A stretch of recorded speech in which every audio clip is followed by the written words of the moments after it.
အားလုံးပဲမင်္ဂလာရှိသောတကြံကျန်းနေလေးပါဗျကျွန်တော်ဒီနေ့မှာတော့ကဘာအဆင့်စွမ်းဆောင်ရည်မျိုးရှိတဲ့လူငယ်ဖိုင်ယာတယောက်ဖြစ်ပြီး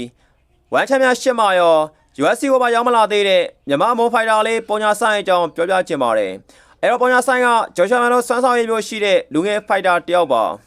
ဒါကတော့ပုံညာဆိုင်ရဲ့ပွဲတွေကိုကြည့်ရင်ကောင်းကောင်းသိမှာပါဆိုတော့ပြီးခဲ့တဲ့နှစ်အတွင်းမှာဆိုမာဖိုင် CD ပြန်ပွဲတွေမှာသာပုံညာဆိုင်ကျင်းလဲနေတာပါအာရီဆိုမာဖိုင် CD နောက်ဆုံးပွဲမှာပထမချီ7စက္ကန့်အတွင်းမှာနေမယ်ပြန်မဲ့ကိုလဲထိုးအနိုင်ရရှိထားခဲ့တာပါပုံညာဆိုင်ရဲ့အဲ့ဒီနိုင်ပွဲက MMA လောကရဲ့အများဆုံးလဲထိုးနိုင်ပွဲလို့တောင်သတ်မှတ်လို့ရတဲ့ပွဲပါဒါကတော့ပုံညာဆိုင်ဆိုတဲ့ဖိုင်တာကကမ္ဘာအဆင့်ထိပ်တန်းဖိုင်တာတယောက်ဆိုတာပေါ်လွင်နေတာပါပုံညာဆိုင်ရဲ့ professional fighter ဘွားမှာလည်းလုံးဝရှုံးမဲမရှိသေးပါဘူး